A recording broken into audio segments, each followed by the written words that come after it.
નમસ્કાર, હું છું વિક્રમ વકીલ અને તમે જોઈ રહ્યા છો હોટલાઇન ન્યૂઝ. હિન્દુઓની ધાર્મિક આસ્થાનું એક મુખ્ય કેન્દ્ર છે ગુજરાતમાં, એ છે વિશ્વ પ્રસિદ્ધ આશાસુરી અંબાજી માતાનું દેવસ્થાન. એટલે કે જે અંબાજી ખાતે આવ્યું છે અને બધા જાણે છે કે આ ખૂબ જ લોકોને આસ્થા છે અને ખાસ તો નવરાત્રિમાં લાખો ભક્તો ત્યાં દર્શન માટે જાય છે.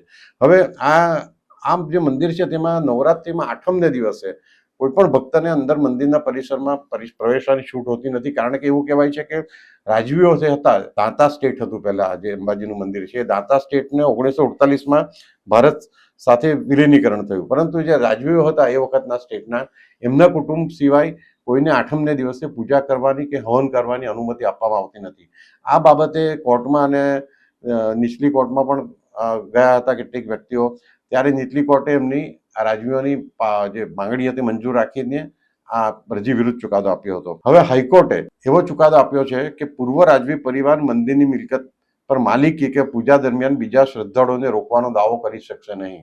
આ ખૂબ જ અગત્યનો ચુકાદો છે અને અંબાજી મંદિરના ઇતિહાસમાં સૌથી અગત્યનો ચુકાદો એટલા માટે છે કે નવરાત્રિની આઠમની પૂજા વખતે રાજવી પરિવારને પ્રવેશ હતો, એ હવે આ ચુકાદાથી સિવાય કે હાઈકોર્ટમાં ચેલેન્જ કરે અને હાઈકોર્ટ આ ચુકાદો ફેરવી પડે તો ત્યાં સિવાય હવે સામાન્ય ભક્તો પણ અંબાજીના મંદિરમાં જઈને આઠમને દિવસે પૂજા કરી શકશે.